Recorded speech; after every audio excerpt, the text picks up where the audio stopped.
Michelle? Daniel, OG OG Rose, Rose. and today, Michelle, what are you thinking about? What are you thinking about? Well, thank you for asking me. I've been thinking about a couple of different things, but I have been thinking a lot about what does it mean to want something or to know what you want Hmm, and why that matters. If that matters, how does it matter?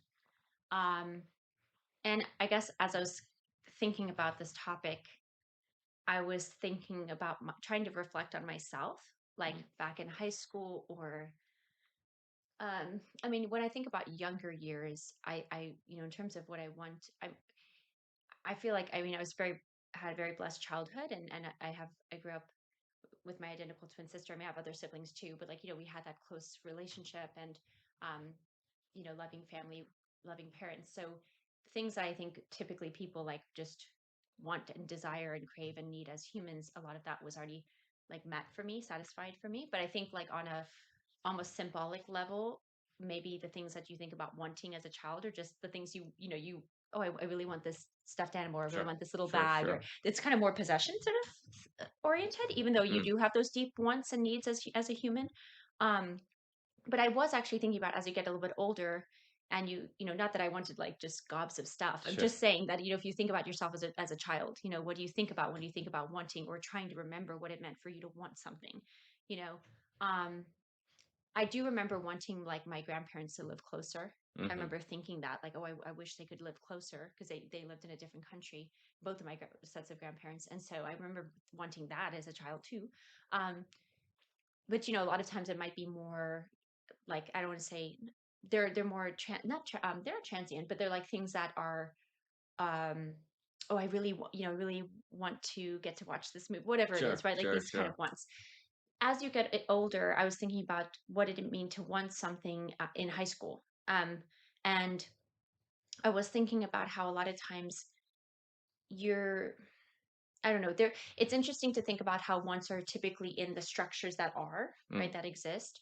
And so I'm trying to paint that picture because what happens when we've talked about this in some of our other OG Rose conversations, but once you become an adult and you're creating your life and your reality, and you don't have a lot of those structures at play, then it can feel like you have to do something different to want in that right. stage of life. It obviously matures from the wanting of your younger years, but how does it mature, and in what way is it different? And I've kind of thought about this idea that if somebody's like, well, would you just want to do on a free day, right, open day, like the idea of just, well, oh, I just want to play video games all day, which I'm not judging that. I'm just saying that that's kind of you. How do you get a want that's ablated, right? How do you get, well, I want to create this, or I want to do this, and not be found, not feel um hopeless and impotent to that want, right? Because some people want to learn Japanese, but then they're like, but I can't get myself to learn it. And so then they feel immobilized, or yeah, again, impotent to that want, versus a want that is like so aligned with who you are and what you're here for in the world, that it just you are able to like acknowledge it and speak it and then do it, and that type of want. And then also, so I hope that kind of sets the groundwork for some of my thoughts on the topic so far. But basically, it does feel a little bit more challenging because um, your wants are in the nexus of other wants and needs ecologically, as a Right. family or as a wife, as a mom, as society, or your job, right? Your coworkers, your boss. So there's that too. But yeah, I think that there could be more conversation around want, Hmm, because I think it kind of gets like there's some ambiguity about what it means to want and the power and the need for want. However, and this goes to like desire and drive, hmm, desire to drive. But if we don't talk about it and we don't develop thought on it, I think it just stays kind of in an immature place hmm, of just either wanting the things or just wanting to feel whatever it is. I mean, it's not bad to want to feel better. Of course, you want to feel better, but like how? And is your want actually, like, say you want that? Oh, I just feel tired all the time. I want to feel. But how can you want something that is actually something that you can do that's active, right? Not right. just I don't want to, right? This is what we were talking about a little bit. A lot of people know what they don't want, but it's hard to define what do they want, because, and I think people, that area gets little bit more murky because you have to make an absolute choice. It can be feel risky. What if I don't succeed in accomplishing that want? What if it's wrong to want something? that I just make an absolute choice about. And we've talked about this in the religious context, or that can be difficult too. Don't I just shouldn't I just want Jesus or just want God? But then again, what does it mean to want Jesus or just want God, right? So that's the things I've been thinking about. And Mm. I guess the last thing I'll say on it is, yeah, there's also just, yeah, is it just you have that kind of like, even if you acknowledge it intellectually of, I know it's not wrong to want, there's still the fact that sometimes wanting is a selfish thing. It is a, even a hedonistic thing or something like that. Like wanting isn't always good. However, wanting is not, certainly not, shouldn't be vilified all the time, and you're unconscious, Yeah. which permits you from then ever Mhm. choosing an sublated want or an absolute choice want, which then is you actually showing up in the world to create what you're really here for. So anyways, that's a lot, but I'll pass it back to you. No, I mean, that's a tremendous subject. Um, I think to start, I think we're extremely confused about once, and we Mhm, don't know what it is. I think it is not by chance that psychoanalysis and philosophy today seem married.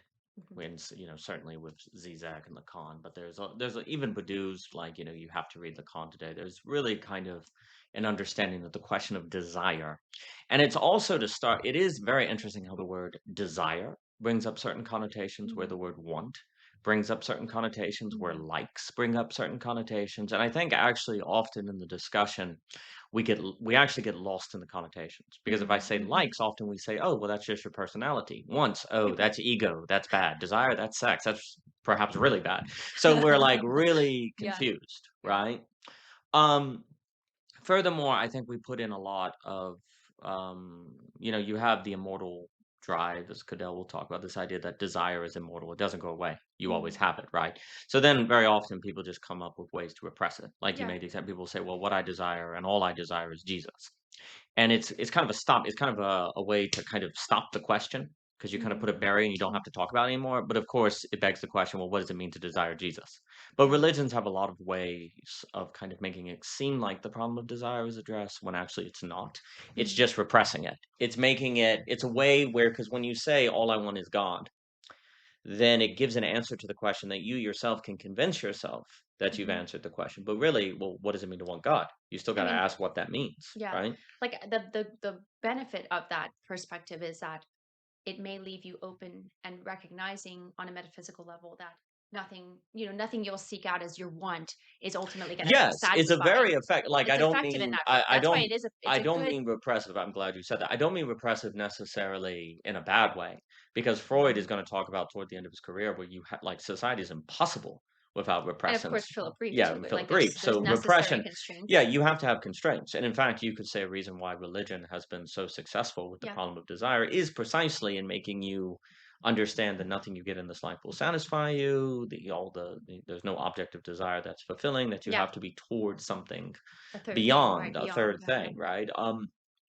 And you could say wanting God at least gives you an idea of what you don't want. You don't want to cheat. You don't want adultery. You don't want to Hmm. take advantage of people. Yeah. The problem is when you start saying, okay, well, we know what we don't want, but what Exactly. do we want? Exactly. That's when Exactly. everything goes out the door. That's when Well, the it's, window. That's when it gets really hard, yeah. because it's hard to say. It's easier to say what you don't want than it is what you want. And Yeah. religions have done a very good job, as psychotechnologies, to at least get people to all agree on what they don't want. Yeah.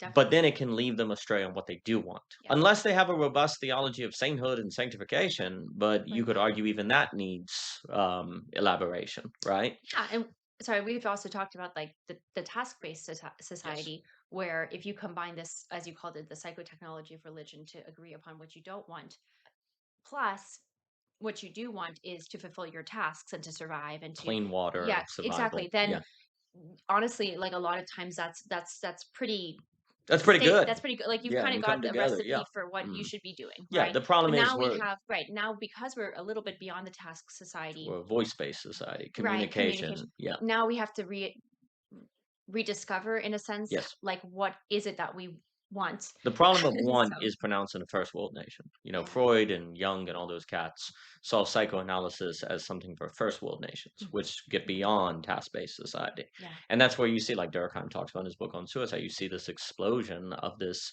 Well, there's this way in which the subject, without the tasks of getting clean water, building houses. They're kind Mhm. of exposed to the immortal drive of desire, the fact that their desire never goes away and they're defenseless to it. And a lot of times it overwhelms people, right? Yeah. So that what happens as you move to a first world society, you have to start instilling a positive vision of desire. Yeah. Because I think what you're pointing at Exactly. is that in the past religion that says don't do this and here's task, the task became the positive vision. Absolutely. Yeah. Exactly. Exactly. That's So what I was trying to so say. it, Yeah. it could successfully handle the psyche Yeah. in certain respects. Absolutely. Now where we have more quote unquote free time, Mm. or we have more, we don't have, like, it's very easy to get a consensus and plausibility structures and all that around the need to get clean water, right? But now people disagree on what's a good use of time. And when that's the case, then it becomes a real, it's psychologically difficult to put forth a positive vision of wants because your neighbor may have a different one. And then you question your own and you go crazy. Well, this is where it goes back to what I was saying at the beginning about being in high school and all of the structures. Because There's a, what I'm trying to say is that you kind of get you're you still get a task. you're off the hook Yeah. on answering that Yes. question for most of your for like a large percentage of your early years Yes. because do you want to go to third grade? You just go to third grade. Like you know what I'm Yes. saying? You just I'm And not saying most you people should, stick to that script their whole life best they can. They get a and 9 to 5 till they retire and that's etc. fine. And Yeah. that's kind of people saying, I just don't really want to necessarily, I want to make the choice of letting that choice be in the structure. And that's what some people, like you're saying, some people will do that. Yes. Yes. Um, and that works well enough unless there's like some black swan Well, event or unless unless the the social system, you know, script, I mean, a lot of people now feel like the script has failed them. so They they're like, got, I'd like to do that yeah, script, but it but doesn't work. I don't know where those jobs, like either I don't know where the Yes. jobs are or the Yes. stability of those Yes. jobs, or Yes. there's saturation of markets, stuff like that. I mean, you could argue that if the script and the track actually work, then it would be fine. I mean, you could at least make that argument. But, Hmm. I would argue that maybe not so much even then, Hmm. but especially now when the tract is not given, because like we talked about last week with Cadell, AI, singularity, people Hmm. losing their jobs, Yeah. the economy, housing prices, like the social script, there is very good reason to argue the social script does not apply. Under that environment, then it is especially problematic to continually try to follow the script because you're being set up for a disaster ultimately when it fails you, and then and then suddenly you're confronted Mm. with the need to decide what you're going to do, which then Mhm. begs the question, what do I want to do? And Exactly. now you're defenseless between the immortal drive, kind of Mhm. like a Lovecraft creature, Yeah. because Eros has a Lovecraft sort of structure to it. And if you don't have any training or preparation for that, it reduces you to ash. It Yeah. overwhelms you. Yeah. So the social script in a way protects people from the Lovecraft, Mhm. from the question of desire and want, because it's so overwhelming. And one of the reasons, I guess, what we're pointing to, and this goes to philosophize your life, Yeah. We will have a conversation. is that We will have merch soon. yeah, we're merged and Merch. philosophize your Philosophize your life. You life. have the hoodie, you do like It's that, the you're getting hat. ready for the wrestling match. So is that the question Mugs. of a positive vision of want and desire that you choose for yourself is like necessarily philosophical. You would have to get into philosophy because what is the good? What ought you want? Who are you? Like the moment, like want is very interesting because the problem of want forces philosophical questions. It forces you into that, and that can overwhelm people, especially if they're not ready for it or they have no education training them into that. If they've been habituated to thinking about all problems as something that there's a set solution to, and it's like a Mhm. wrench Mhm. on an engine, suddenly they find themselves in a situation where no, it's actually more of a cultivation. It's not really a Mhm. set answer. They're overwhelmed, and that Yeah. can be very very difficult for people. Hence, a reason why first world nations for Freud and them require psychoanalysis, and you have the mental health problems. Yeah, I was just thinking about how actually that's interesting how it kind of goes to our point about what we were talking about last week, where if people don't know like what specific tools you would use for things, because there are, it's like, yes, this is the wrench you use for this job. This is the Yeah. thing you use for that job. I don't know why I was thinking about that today. I was like, oh, right, there are like screws that are made to go into concrete, Yeah. like they just, somebody invented this and this is what you use. And it's amazing how much more simple. I mean, it can still be complex, but how much more ease there is in a job if you have the right tools, right? Hmm. Um, but today it's almost like we don't know those skills that much anymore anyway. And then we forget that there might actually be proper fitting tools Yes. in terms of how to have better communication or conversation about how to have frameworks for want or such things. Like what I mean to say is people, we forget that, like, yeah, go look for that specific wrench. But what's the specific wrench for solving the tension of want. Well, this would be philosophy, right? And then maybe having, trying to work a way to see, like for example, to me, I mean, I'm not trying to say this, I don't know, I would have to ask other people, but for me it is helpful when there are frameworks philosophically, because then Yes. when I'm having a tension with, say, the topic we had last week, right? Preparation, or the potential mode you can be in toward preparation. Well, if you reframe it as, oh, wait, actually, there's a heavy relation between surviving and thriving, it gives you another option, to another framework, a tool. Oh, right, I just use this tool, and then I can function and be in a different mode, a better mode toward preparation, because I use that tool, which was derived from philosophy, right? Like Yes. these tools that were invented that are so specific. Somebody had trial and error, trial and error, trial and error, and they looked at it, they figured out what fit, they used their perception and their observation to see what worked best for that. So I don't mean it as mere utility, but we do need tools still, and we don't always, if we don't realize that like there is a one-to-one, if there's a specific tool for this specific job, we forget that there are actually specific frameworks that can be very helpful for specific issues we're dealing with on the psychical level, right, or emotional level, or relational level, or conversational level. Yeah, very fair. I suppose we're in a very interesting situation where we're being trained to by society to think of all problems as being like 2 + 2 = X. So there's kind of a Mm. set answer.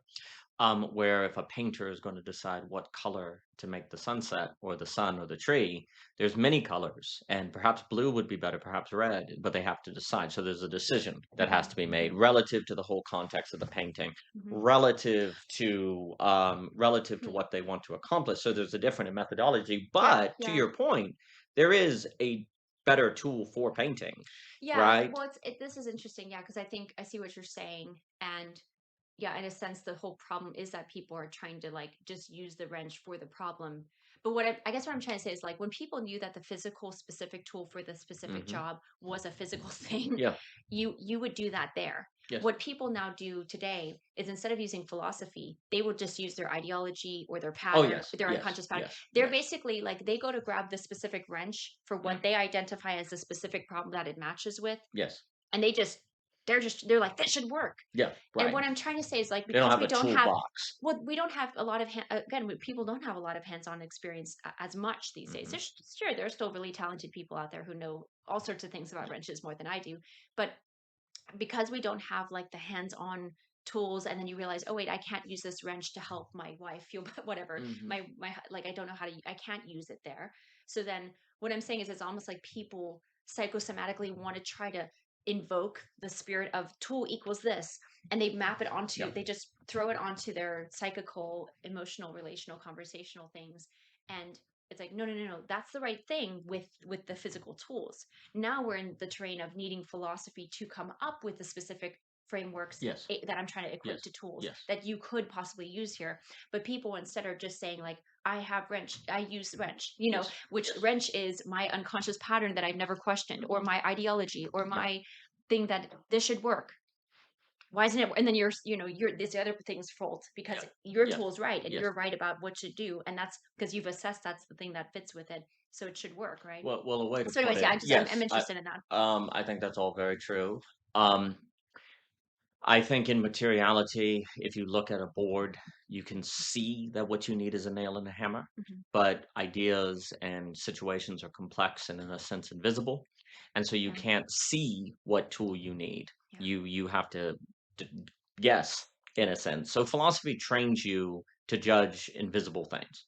Like in a way, Mhm. philosophy trains you to be able to tell what you're working with. Mhm. And if you're not able to tell what you're working with, then you have no reason to think you can't just use the tool at hand. I guess what I want to say based on the example you're giving there is, everyone has a philosophy, right? Um, that's the problem. It's secondhand smoke. But there seems to be a difference between people who are intentional about philosophy and people who just absorb philosophy. Mhm. And I think what ends up happening is people who just absorb philosophy, ergo their ideology, they have a tool. Whereas if you're intentional about philosophy, you have a toolbox. So you Mhm. have the ability to move between tools. Mhm. Like everyone is going to have some mental tool Yeah, model that they yeah. use on their problem set, but the problem is they only have one. But that one tool may work 30% of the time. Yeah. In the sense, if the only tool you had is a hammer, well, 30% of the time, you're probably gonna get by, but that's enough to make you think it's all you need. Yeah. And especially if you don't even have the idea that there are other tools, Tools. Yeah. well, good thing I have this one that at least works 30% of the time. Otherwise, I wouldn't even get that 30%, Yeah. right? Yeah. So I That's think true. part of the philosophize your life is actually the ability to have a mental toolbox Oh yeah. versus just a tool. So the Oh yeah. choice then in that sense becomes, are you gonna have a mental toolbox or just a mental tool? Yeah. And I think what ends up happening is without philosophy, you just have a tool. And then that's what you're kind of, in a sense, fated. And in this sense, you don't have freedom because there's a connection between philosophy and freedom. Mm. You don't have freedom in the sense of all you can use is this tool. Now, you can use this tool however you like, but in a sense, that just means you have free range then. You don't have freedom because you can't switch tools, Yeah. right? So you're kind of bound. Yeah. That makes me think of that. Our this incredible musical podcast called In Strange Woods. Yes, Yeah. absolutely. If you haven't watched it, like you listen to it, you need to Jeff, go listen Brett, to it. Yeah. Matt. Yep. Amazing. Yep. Amazing. Oh, yeah. In Strange Woods, go look it up. It's Yes. on, most places you can go listen to it. And yeah, it's a tremendous musical. And well, I don't want to give it all away, but like part of it is that they're trying to there's a criticism of phones, right? Where everybody just thinks if I get in trouble or something Just happens, I'll call. just call. So what I'm saying is your point of what you're saying is very true. And it's actually, you can physically see in the world how a lot is just getting delegated to this one tool, the phone, right? The cell phone. Mhm. And that's kind of becoming, well, if that's what I would use, that's my lifeline. Mm. That's how I check the weather. That's how I do all the things. So it's like this, it's a tool. But what about your other, like, what if there's no recycle? It's Yeah. like Right. it's actually quite fragile in that sense, right? Because Hmm. it's not, it's not always going to necessarily work. And there's a character who really challenges that, Hmm. right? About, well, you can't just use your phone, Yep. right? Yep. To save you. So yeah, I'm just saying, agreeing with you and saying Yep. that the tool shows up. But Well, go ahead. And please. No. No. well, I was just going to say, like, back to how this kind of relates to want. I wonder if it is just the case that a lot of people have, a tool regarding want, Yes, and that's what I was going to say. that Exactly. they just use that tool, and it, works for the most part until it doesn't. And then people find themselves in either midlife crises Yes. or Yes. relational Yes. issues, or they don't They know. can't survive. There's a way in which you need to be able to survive your wants or survive one. We don't think about want as As something you something have to that's survive. mm, We think about it as a as pleasure, pleasure, as an yeah, as enjoyment. But satisfaction. looking at psychoanalysis, your wants are something you have to survive. They Mm, will destroy you. And that's kind of the rub, is that really being able to think the question, what do you want? In a first world nation, you are exposed to the problem of desire. And I'm using want and desire interchangeably here. It would be interesting to pull those apart if you could, if needed. But um, the point is, in a first world desire, you're exposed to the problem of desire. mm, And basically, most first world nations ignore the problem of desire or act as if capitalism, goods, services, entertainment will deal with it. mhm, And it does for a time, but when it fails, you're in huge trouble. mm, And you could argue psychoanalysis says it eventually will fail. And yeah, it does. And at that point, many people will turn to religions and they'll go to religions. mm, And that can be a positive step. But then the issue is how the religion has to provide a positive vision of desire. And if it doesn't, then people will simply be in a repressive mindset. And it's better than not, because at least they know what not to want. But if they mm, don't know what to want, and if all you say, well, what you want is to be like Jesus, well, what does that mean? What does it mean to be like Jesus? And how mm, do you do that? Well, there's going to be disagreement. And so mhm. that won't hold. That will eventually, because there will be disagreement about what that means. Yeah, And then that's you're true. back to the global pluralism problem within the religion. And then Mhm. it shatters and fragments and schisms and so on and so forth. Yeah.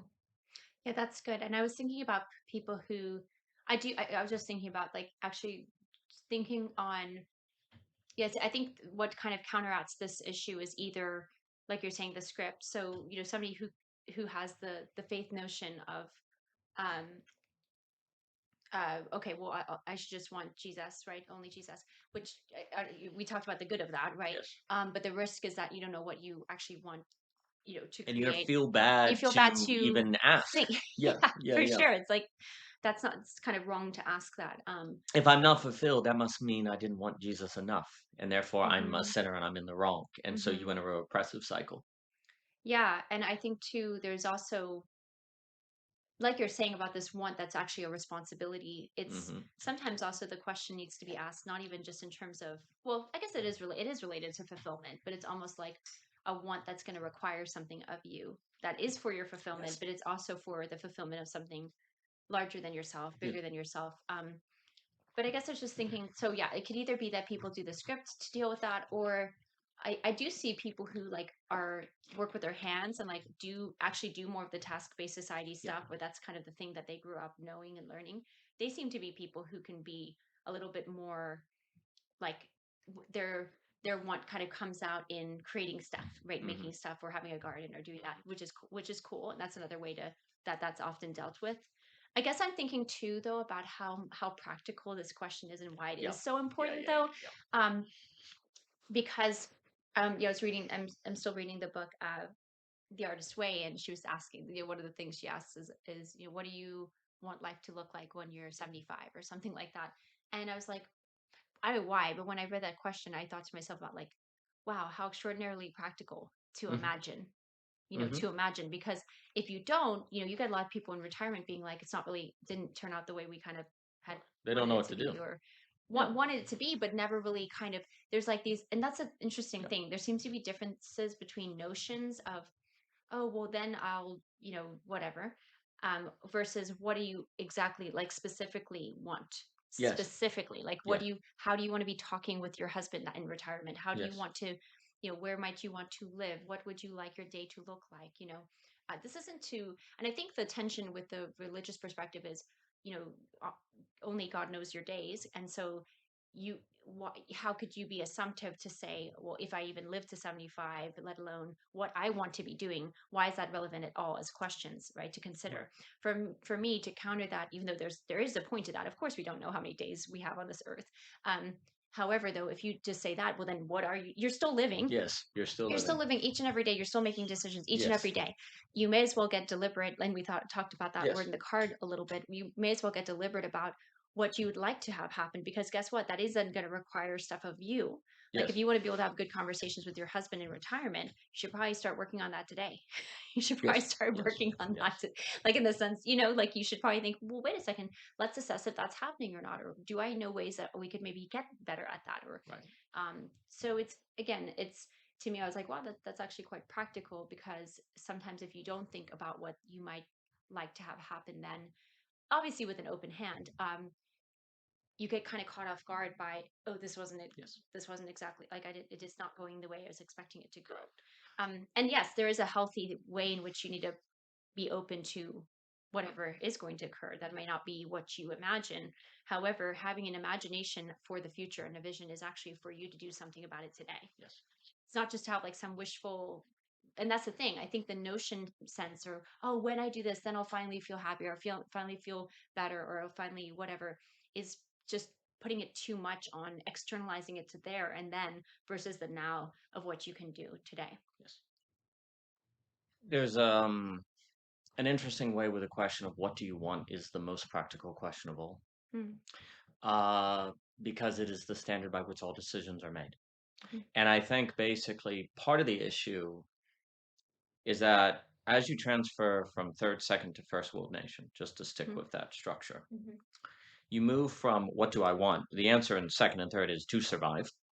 Like that's the answer. Okay, I want to Let's survive. eat food today, or Yeah, let's because just it's eat not this given and you'll talk about survive. the So weekend. it's very easy to have that question be answered for you by simply survival. And you will feel, and if you do, you're fulfilled and you're joyful because you did Yeah. the thing Well, yeah, that praise was God. challenging. Exactly. Because there's always, and Viveki talk, and many people talk about this, where fulfillment is found on this line of it has to be challenging, but not too challenging. It has to feel as if you're doing something that's meaningful, something that even only you can do, or at least in your immediacy. Maybe there are other people on the planet who can do it, but in the situation, you're the one who can do it. Um, it has to feel like it facilitates relationships. So it has to be on this kind of boundary where there's real risk, right? And if there's not real risk, it is very difficult for people to feel fulfilled because you could ultimately argue that what everyone wants is thriving. They want to Yeah. thrive, right? That's the answer. They want to But thrive. The that's, problem yeah, is, yeah, what yeah. does that mean? That's What the does that problem. actually Like look like the for problem you? is a lot of times this Yeah, question is that's right. answered with answers that people think are It's answers again the but are not. notions. That's what They're I'm saying. The notions, notions, right? right? They're not gardens. They're not concrete. They're not growing. They're not Yeah. organic. They're not organisms in a certain sense, right? They're Mm-hmm. not an organic system. Um, but it's on that boundary that you have the human seems to do very well. Mhm. Um, well, in a second and third world nation, merely surviving is that boundary. It will give it to you. Yeah. But in a first world nation where survival is easy, generally speaking, Mm. then just simply getting water and food will not give you the same fulfillment. So Mhm. you're exposed to the problem of desire because you got to find a new Mhm. boundary. You got to find a new line. I'm going to just call it for this conversation line. You got to find the new line Mhm. that is, or border, boundary, border somewhere where between the difficult, the possible, the challenging, the Mhm. doable, and there has to also be a feeling of growth. Like Mhm. as you do it, you grow and the thing becomes harder and then you Mhm. grow and it becomes harder again and it kind of pulls you along, right? So there has to be kind of, well, you could say like a video game structure, honestly. There's one woman who did a TED talk on that, saying that thinking about life as a video game helped her overcome depression and Mhm. stuff like that. So Mhm. you can see that. um that dynamic of the video game in second and third world nations is more afforded to people simply by survival. Mhm. But as you move into a first world and succeed, you actually then it's not given to you. So you have to make your own video game in a sense. You have to create your own video game. And how do you start? In Yeah. what sense do you start? What do you do? Right? So that's a lot of the question. But you see, the first point I want to make, and I'll throw it back to you before I sneeze again, is that part of the issue is people think about the want question too algebraically. They're looking Too for vague. too vague. To ask the question, what do you want, is a question of design. It's not a Mhm. question of getting, it's a question of design. Mhm. So the first problem is you're not using the right mental model. And so that goes back to what you were saying about philosophy and the toolkit. Mhm. The tool that everyone has is get to the goal. Okay? So that's Get the what you thing. learn. Get the A, Yeah, get to and the that's fourth grade. Get, that's get, yeah, yeah. get. So the issue is the mental model that everyone uses that without philosophy you basically have no choice but But to to use use. is get. I want to get something, Yeah, right? and this goes back to the Yes, possessions that's of correct. childhood, right? And Yeah. so, but the problem is, the only way to get, in my opinion, a positive vision of want that will actually be fulfilling, as opposed to, playing video games all day, that is enjoyable but not fulfilling because it's not on that boundary condition, if Mhm. you will.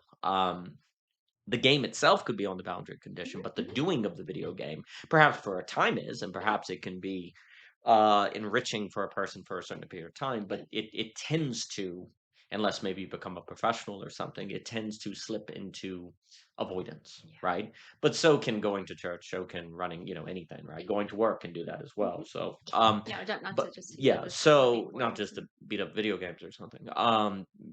Because video games, you could argue, are forms, the right video games are actually works of art, like an Ico Mhm. or Chrono Trigger or something. But the point is that as you try to establish a positive vision of one, as you must Mhm. in a first world society in order to make your quote unquote life a video game. See, there's the positive take Mhm. on it. Exactly. So don't get lost playing video games to keep you from making your life a video game. So that's the uplift, I suppose. Is that as you do that, if you use the mental model of get, you're in trouble. Mhm. You have to move to the mental model of design. But even the realization of that switch is a philosophical move. And if you don't have a mental toolbox, you can't make Mhm. that move. So Mhm. it becomes a matter of design. Um, Mhm. much more to say on that, but I'll throw it back to you. Yeah, that's good. Yeah, and I think what's interesting about design as a manifestation of our want or something like that, it can involve get it usually involves a process of give and get. Oh, getting is entailed, but it's Yeah, not but it's reducible not to getting. reducible to getting like a Yes. lot of Oh, our yes. want mentality is Yes. in Yes. younger years or Yes. in main whatever systems mainstream and consumptionism or something. Um, yeah, so yeah, I think that's absolutely true and right. And I think it also speaks to our, like, even people who aren't creative are absolutely still creators. And we are all going to basically be called upon to design our lives. Whether, we'll do it regardless, just maybe with less consciousness of it and then be confused why we Right. feel so stuck when, like, you look at the design and you're like, literally built yourself like you built yourself sort of like a little enclosure, Yep. and we talk about enclosure a lot. So Yep. what I mean to say is that, yeah, design's important because when you can become cognizant of it, you can realize, oh wait, like that's actually my capacity to Yes. design, and then also what do I want that design to look like and why? Like Hmm. what is it toward? Yes. And that's why like understanding also your own values and is also important in terms of like answering the question of want. Um, but yeah, I was thinking just maybe there is still this feeling of, and I brought it up earlier in the conversation, but maybe people feel frustrated because they actually, well, first of all, I don't think people have really asked it. I mean, look, I'll be honest. There's still areas where I'm like, have I asked myself, like, what exactly do I want in terms of what do I want to create? I think there are areas. I think that's something that obviously our project ongoing is Right. trying to answer and Yeah. does actually look at. And I think it becomes sort of more clear in certain ways over time. But there are certain things that you do know, and that's why you're doing certain things every single day toward that want. And that's again the thing. It's not just this get fixed things and then you check off the box. Like we're talking about design want, want that's related to, as you put it, design, which is going to require something of you every single day, which is fulfilling, but also is going to be um, just it's your energy, which is great. You've chosen to do that, and then it also the hopefully by design, it's going to also require energy and create energy Yes. within that system that you created and want. But basically, I'm saying I don't think people have actually really ask themselves what they want, because again that It's feels it's a scary. destable it's a scary question. And then also I think people feel like, but even if I did know what I wanted, how would I ever create that? How could I possibly make it happen? And that's where I think there actually is much more of this Christian faith, like we're talking about the religious and Christian. This is where I've been really interested to see, especially as I learned a lot from the village women, um Michelle and Corey, Molly, like there's something that I've seen so much in how they talk about want that is requires so much faith, like it, and but it's also very exciting, and it's a trust of knowing that what you are going to need will be basically things will open up for you because you're getting very clear on what you want and being willing to take the Yeah. leap of faith Yeah. to say that and to choose that. And then there what's so cool is like then you start seeing things just kind of like happen, you know um or the concept that, Daniel, the language you use, I don't know if you heard it from somewhere, but it's almost like build it and they will come kind of Hmm. concept. Field of Dreams. Oh, Yeah. Field of Dreams. Yeah. There you Build go, it. folks. Build it, and they will come. Yeah. Great movie. Yeah, it is. Um, so what I'm trying to say is that what's so beautiful and exciting to me is actually how much you see faith at play, like the divine working of God through these almost small little steps or practical things met or discovered or finding that is part of the design that then unfolds, and you're like, whoa, that's really cool. And it makes God so much more um like you see how the divine and the you know human life are so much more Yep. interrelated and interconnected. Yep. And how, oh, suddenly like the way that you engage with your family or whatever is is related to the divine, right? And Yes. like, and we know this with like conversation and philosophy and all that stuff, but it's just, I guess I'm just interested in this because what I'm trying to say is that, yeah, I'm trying to address the fact that people might feel like, but how would I ever go about doing that? And then also this idea of how there's almost maybe more faith in having want because then you're gonna have to see how it actually comes to Yeah. fruition or not. So, Well, anyways, I'm gonna pass it well, back to you. That so was a little bit. there's a few things here. Um, I think the next step, I think I think honestly most people don't know what they want. And even if they ask, they can't answer it. They say, "Well, I Or enjoy, I know I don't want I this. Or know," I don't but like my job yeah, or whatever. but I think most people are extremely confused on the question of what they want.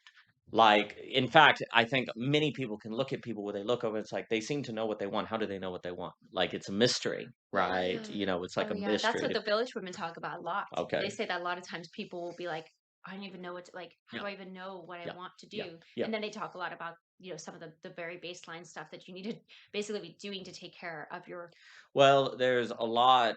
So basically there's to be resourced to understand, like, So there's a few source. levels to Yeah. this question. Like, so there's the first of, are you getting sunlight every day, and are you physically meeting the standards of being able to think clearly? Okay, And so that's even step that and in modernity, that is even so that's given. slashed, All right, basically. so What that's what I'm there. saying is not a given today in modernity that a lot of that's I, being I done. mean that being part of the problem Yeah, yeah, yeah. is Sorry, given. sorry. So 100%. So you have Unfortunately, the that's being compromised by that's modern being life, yeah. compromised. So you have health, and you could even looking at Jockin's class on health, which Mhm. was so good.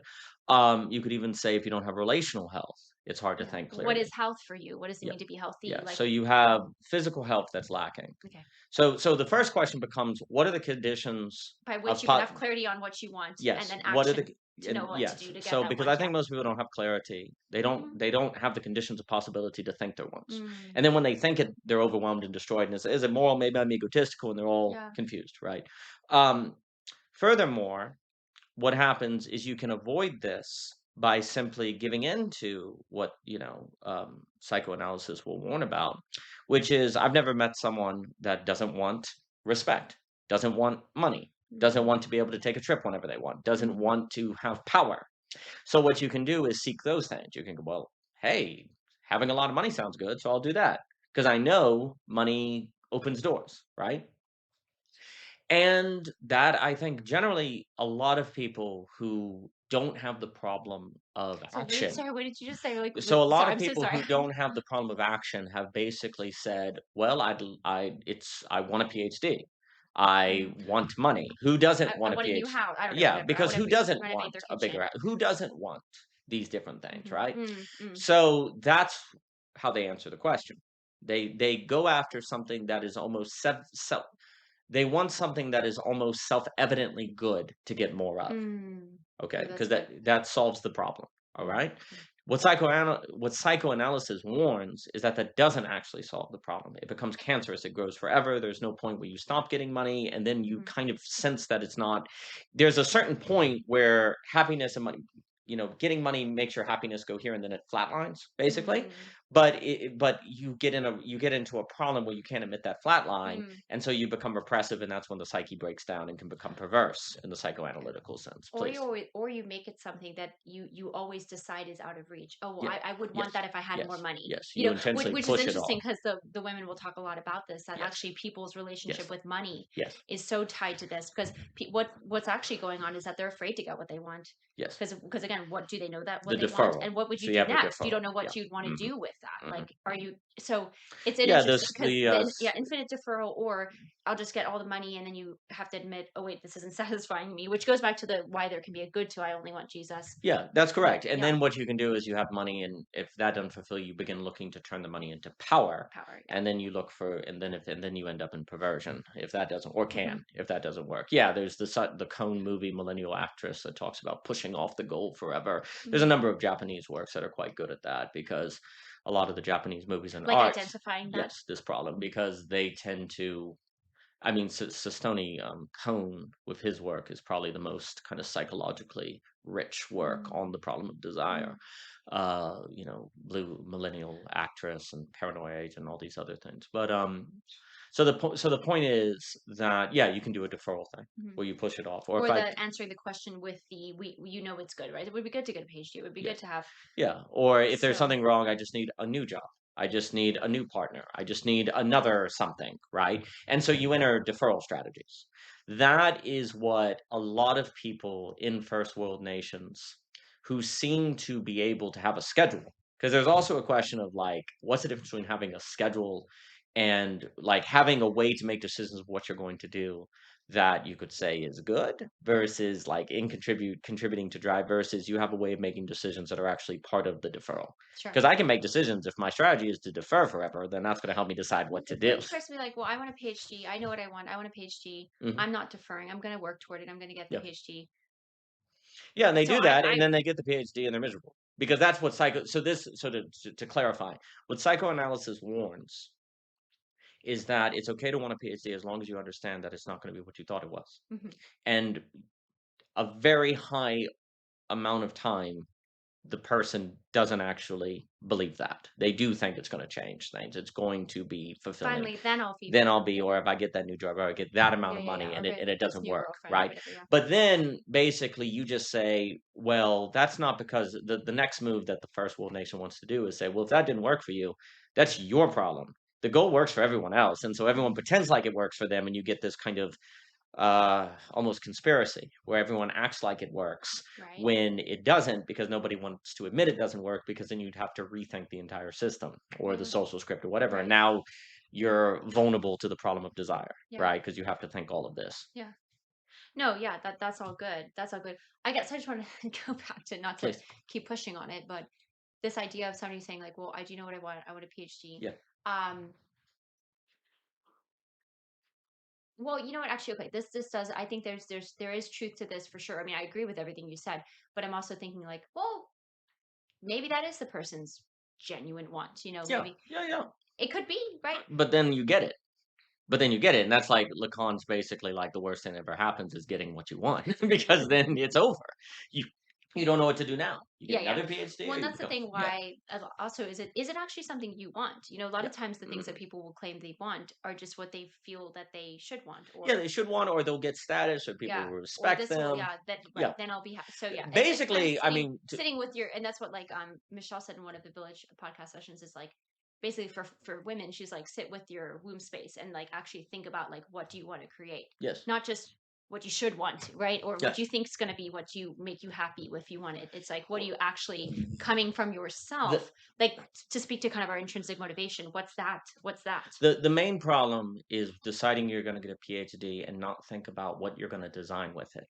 What, yeah, What is it gonna what is he going to do design? with it? Yeah, Yeah, what is what's it? it? Well, and I wanna say what you're gonna design with it. What kind of life Mm. you're gonna Yeah, design yeah, with it. yeah. The What problem type of is like relation? I'm gonna Well, give that's true. So isolated too. Okay, I yeah, got a PhD. it's too Never ice. mind It's that it not like it was geometrical. at the expense of your That's correct. relationships or something like Because that. when you think of designs, you go, okay, if I get a PhD, then I could be a professor. But if that comes with trade-offs, I might not get to choose where I Live. live. It might be harder to have kids. I might be in a small apartment. I might end up publish or die, burnout, and all of that. So you think about that, Hmm. right? So what are you Yeah. doing now? You're saying, well, if I get the PhD, that's actually just going to bring new problems. Sure. Well, now you're thinking like a designer. Yeah, You're yeah. not just thinking. You're not just doing this. I want my PhD. Okay, well, then you're gonna end up in a world of trade-offs you didn't know you were gonna end up in, then you're miserable, Yeah. right? So if you say, "I want my PhD," which will open this world of trade-offs, but in the world of those trade-offs, I'll be able to design X, Y, and Z, Mm. right? Or maybe you decide, "Well, I get the PhD because it gives it authority, but actually I'm not gonna teach in a university, but that authority is gonna enable me to do this thing over here that's gonna help me make the space I wanna make," right? So I guess the main thing I guess I'm pointing to is that most people, I think you solve the problem of desire by seeking something self-evidently good. And the first thing I would say is that is a mistake. Do not do that. There's nothing wrong with money, but what do you want to design with that money? What do you Mm. want to invest with that money? What do you Mm. want to do with that money? Hmm. Right? Hmm. You say, well, I want to have fun. Fun's going to run out. That's the lesson of it's fine to have fun for a bit, but the whole point of psychoanalysis is to know what's coming. Okay, have fun, travel, do the fun stuff, but no, there's going to be a point where that no longer satisfies you. Hmm. And as long as you know that, that's fine, and you're ready to then once that day comes to begin doing the other thing, the other investment, the other design, that's fine, right? Hmm. That's accepting lack. That's accepting the inevitability of lack, right? But if you accept lack, you can make it creative. It can become a source of drive and intrinsic motivation. But I think I on this point though that I think people ask, because if you get all this, you're still left with the question of, well, okay, how do I get a positive vision of want that doesn't fall into these traps, right? Like, how do I Mm. do that, Hmm. right? Hmm. Um, I think so. This is what I want to say because I think if one wants to list out kind of practical steps to do it, okay. If you kind of say, well, I don't know what I want, all right. What you need to do is, well, what do you like to do? Okay, let's say this. Well, I'd like to learn Japanese. Hmm. Okay, then design a space or experiences in your life where there is the possibility of not calculating, but apprehending in the Jan's Wiki sense that Japanese is what you should do. Because remember what we talked about a few weeks ago on apprehension Hmm. versus calculation. When you have this Hmm. moment of Hmm. grasping, you just get it. Because the problem is when people decide they want something, but it feels like they just arbitrarily chose it. It doesn't have the authority to compel them. It doesn't feel fulfilling. People are fulfilled by their want in the way that we're describing it when it feels like that want is part of something bigger than themselves. Mm. But that means they have to apprehend it out of nowhere. They have to grasp it in that James Wiggy, and it has to be an insight that compels them to change their life. Okay. And we talked about apprehension versus calculation as you have all those little small pictures, and then suddenly you see the big picture of the bird out of all the small pictures, or you're looking at the FedEx sign, and then suddenly you see the negative The arrow. arrow, and then you can't unsee it. Mhm. So we are not we long humans, in my opinion, long for a want that once they have, they can't unhave it. Like it grabs them, it compels them, it feels like it determines them, like it's It chose beyond them, them. it shows them. Yeah. Like Philip Reeve said, people don't just want to choose, they want to feel chosen. Chosen. Yep. That's exactly right. So Exactly. the question is the following: how do you increase the probability that you can feel chosen? Hmm. Hmm. How do you live your life in a way that the Hmm. possibility of suddenly and all at once finding yourself feeling chosen occur? Because once that occurs, now you have your want. Now you have your positive vision of want, right? Um, that's a very practical question. Uh, I am of the opinion that many of the great, well, I want to say the most fulfilled and even great people in history, intuited a need to move around in their lives, to move through Hmm. life in such a way that increased the probability of apprehension and grasping things, and then going and making decisions based on that apprehension. Can you give a concrete example? Well, if Faulkner suddenly has a vision of seeing Caddy up in a tree, he's then boom, he's going off and doing the Sound and the Fury. If like Gödel and all these people hanging out at Oxford, they're in an environment where suddenly you can see the incompleteness thereof, and then you're making decisions of it, Or it right? makes me think of maybe I'm going to say this wrong, but wasn't it like some Einstein was on a train. Yeah, and you have this question of what would that clock tower look like at the speed of light? He Boom, just has a you thought, just have right? an But apprehension, it's also right? him having these like also Einstein had groups of people he would Yes. just meet Hang with out on regularly Friday and with, talk with. yeah, the philosophy reading group. So basically, suddenly you have a positive vision of want. I want to unfold that vision Mm. because I And think positive visions of want feel like an unfolding. You feel like you got a whole gestalt, as Wigley would say. You get a whole thing. You've seen it all, and then you're unfolding it through time. mhm. So a positive feeling of want feels like an unfolding of something given to you versus a making of something that you're arbitrarily choosing.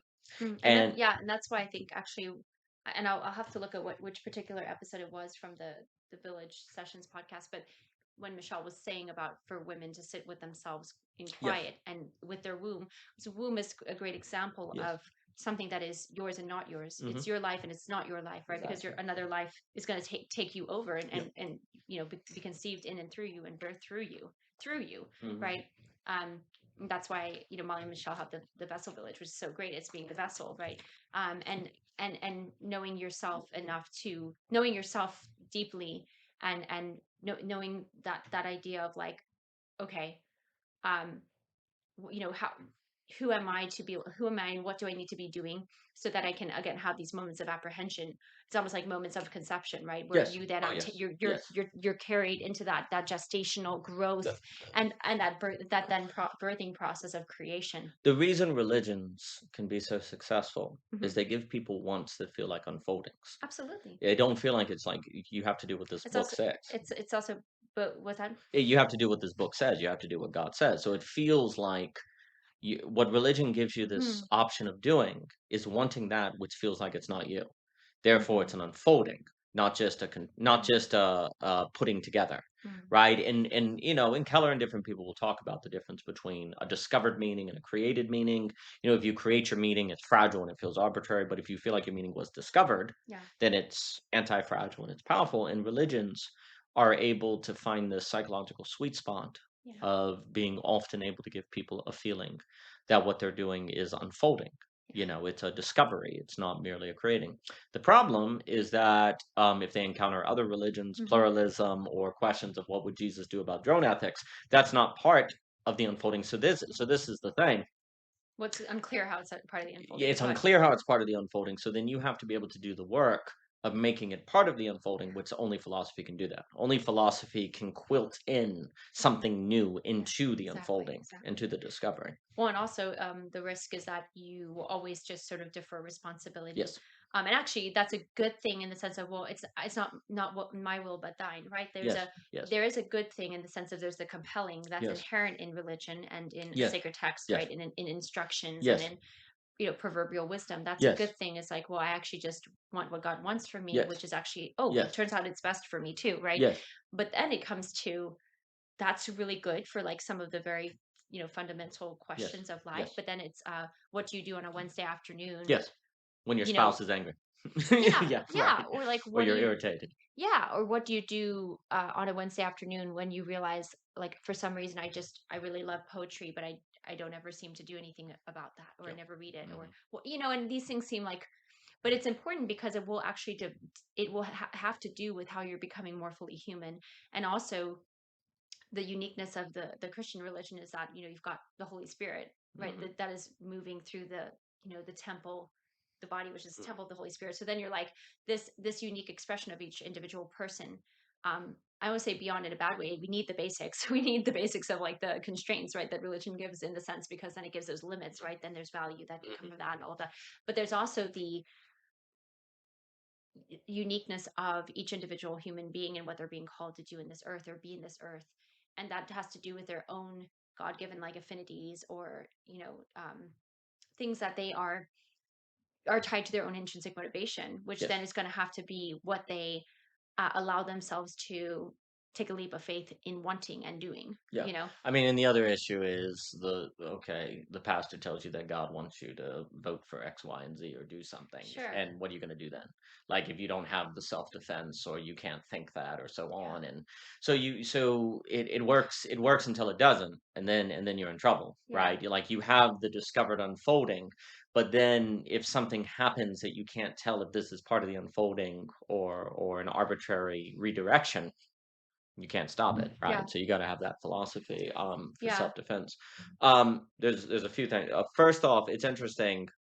I know you've said in the past that if you don't have a project, you make people your projects. So Absolutely. likewise, if Yeah. you don't have a want in a deep sense, well, you still have, what you direct your wants toward is getting that person to stop talking so much, Yeah. getting that person in to be so loud, Or getting that person, like yeah, in our dating conversations, or yeah. getting that person. Yeah, we make our wants controlling people Yeah. inevitably because in that sense, people are like, well, I don't know what I want. It's like, well, it seemed like the other day when your wife was talking too much, you definitely knew what you You wanted. wanted You you wanted wanted them her to to be stop quiet. talking. Well, that can also be helpful too if somebody is like trying to determine their wants. Well, think about what you already do want that you don't acknowledge as wants, that you just do unconsciously, like Yes. from an unconscious place of your patterning. And it seems like this is what you want. Do you still really want that? Like, do you Yes. consciously want that? Well, owning your wants Yeah, is a yeah, part of it, yeah. and I guess because I know we're running out of time, Yeah, I know. but this is such a huge I topic. know. The practical piece, I guess, the first thing I want to say is like if you're like, well, I want that discovered want, I want I that want to apprehend, I like, wanna yeah, yeah, apprehend a but I don't know want. how. I Or don't know how. Yes. Well, it's a design question. hmm, So the first thing you wanna do is like, okay, hmm, yeah, start with your wants. Okay, I want to and be fully honest with your wants. You go, okay, well, I want to learn Japanese. I want to travel. I want my boyfriend to not be so to ignore me or to be on his cell phone so much. hmm, I want to be healthier, hmm, and you start going through those things. Okay, well, then create environments of those things. Not just one. So what? hmm, So for example, start watching Japanese movies. Surround yourself. Even put like Japanese posters up. Like put it hmm, in your hmm, environment. hmm, Like hmm. join be Yes, around Japanese people. And what yes. will happen is gradually either you'll apprehend suddenly and mysteriously, wow, I really love this, and now Now you've got you've the got that intrinsic pulling. Yeah, motivation, yeah. or it will go away.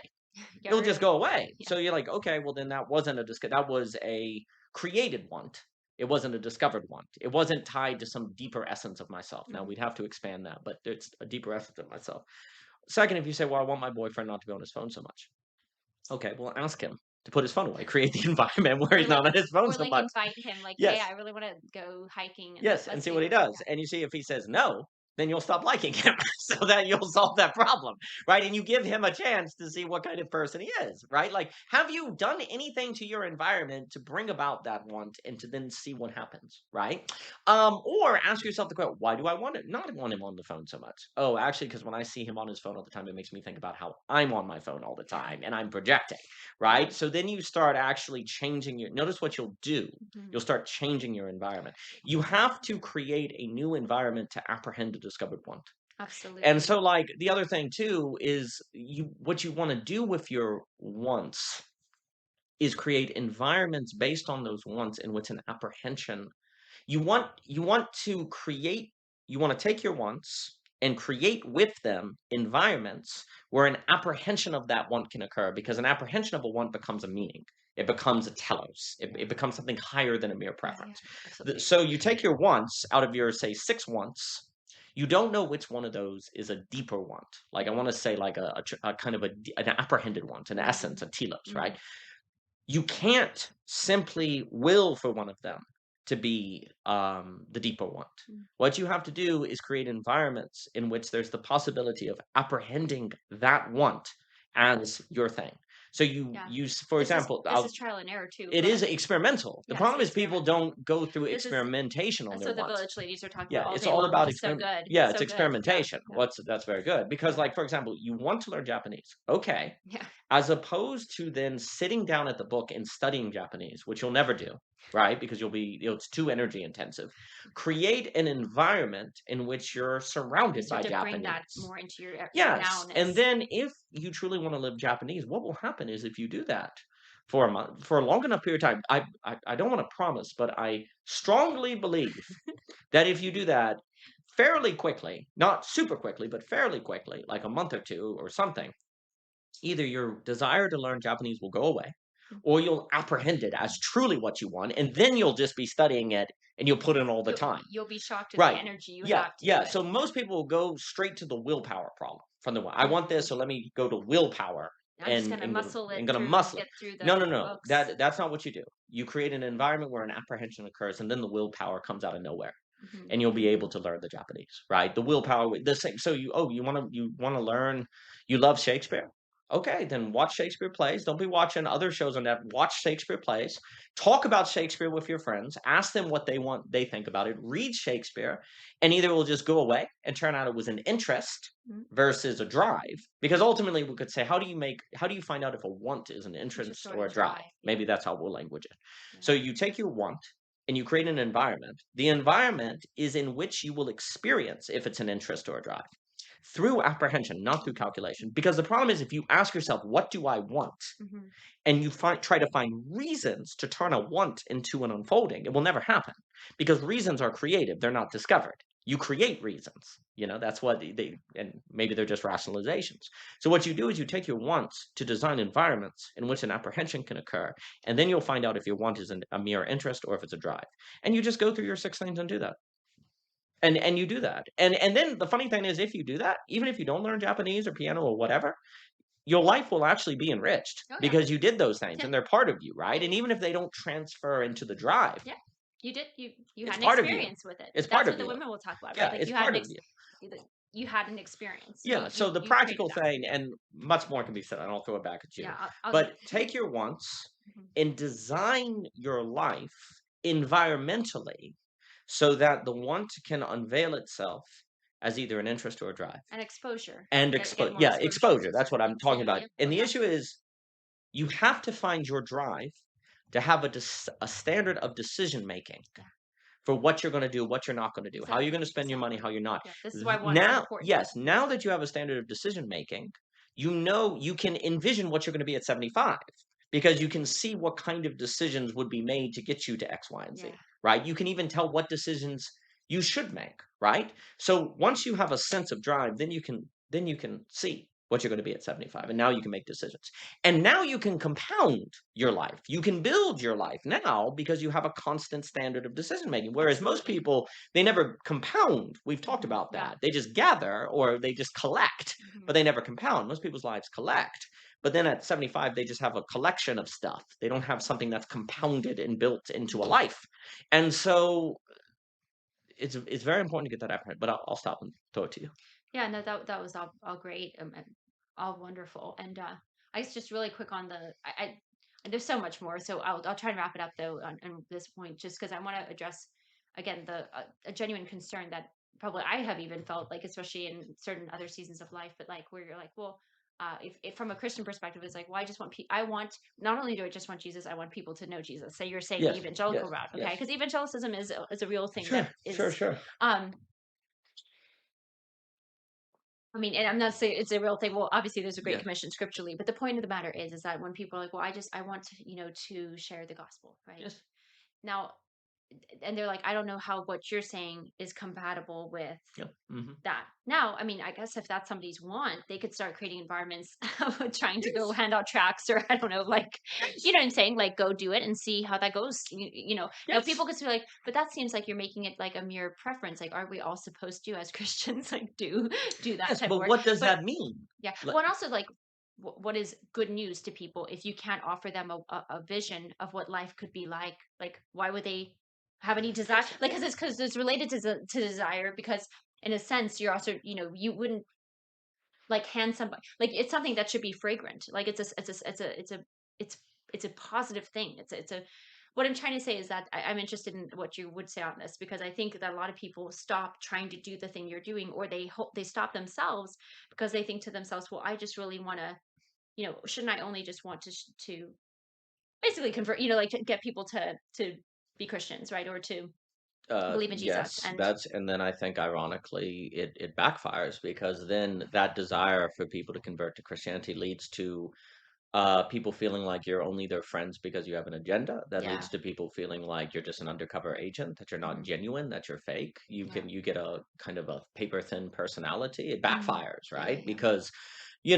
irony sets in, right? Like Hmm. you want, X wants Y for Z and Y is why X doesn't get Z, right? Hmm. So I think also too, you want people to know Jesus, then there's a difference between propositionally telling people about Jesus and Yeah. shining with something of which brings them Well, and in. actually, this is actually exactly to what we said, because okay, let's just say somebody. Let's just Yes, make it really really simple. Somebody wants people to believe in Jesus.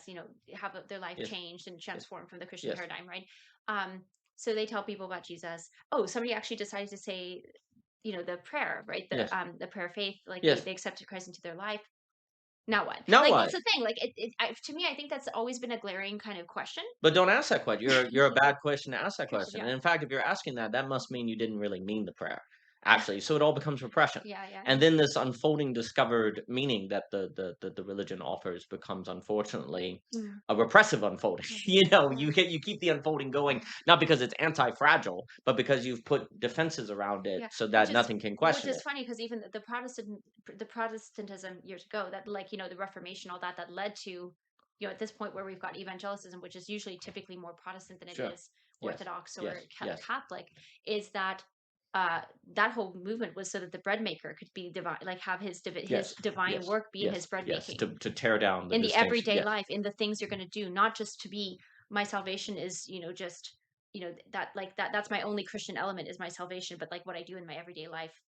Yeah, Like it's because if Luther's like if you say give us this day our daily bread, then you're saying Yeah, God uses the bread yeah, maker, yeah. And right? what I'm saying that is because bread maker means you've got these day in day out tasks Yes. that then you're going to have to see how does it relate to being Christian. And that's what I think this answer, what we're talking about, is important, because how a person creates their environment so that they can allow for apprehension or not is important, because it has to do with how a person is going to then see how their newly decision they've made to follow Christ is going to actually impact their everyday life, like their job and their relationships I and think all of many that. Christians would Like, say that, yeah, because when you're making bread and someone comes to get your bread, you can slip a Bible verse into the bread, right? That is what many Christians think, or you can share the gospel with people, right? not about And it being like the mode of bread making and then yes. So right the in question the is, then the question simply becomes, to what degree is that effective? What does that work? Does that alienate people? hmm It should be noted. I find very interesting. And the pastor this weekend up and was mentioning this. Well, he mentioned this verse, but when you look, I believe it's First Peter,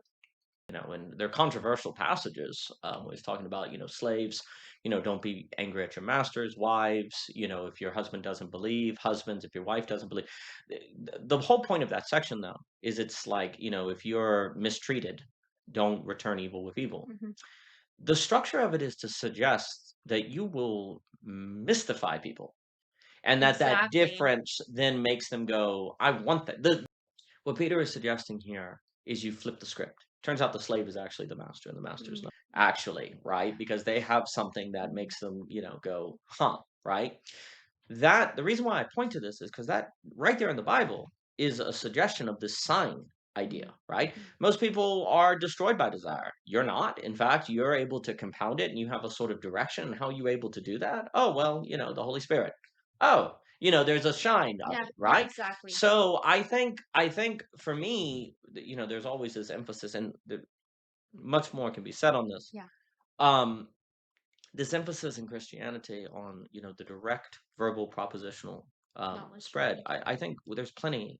There is absolutely suggestion in the Bible that what seemingly what we see in Peter, First Peter, I believe, and with Paul is actually this idea of they will see a different way of life Mm.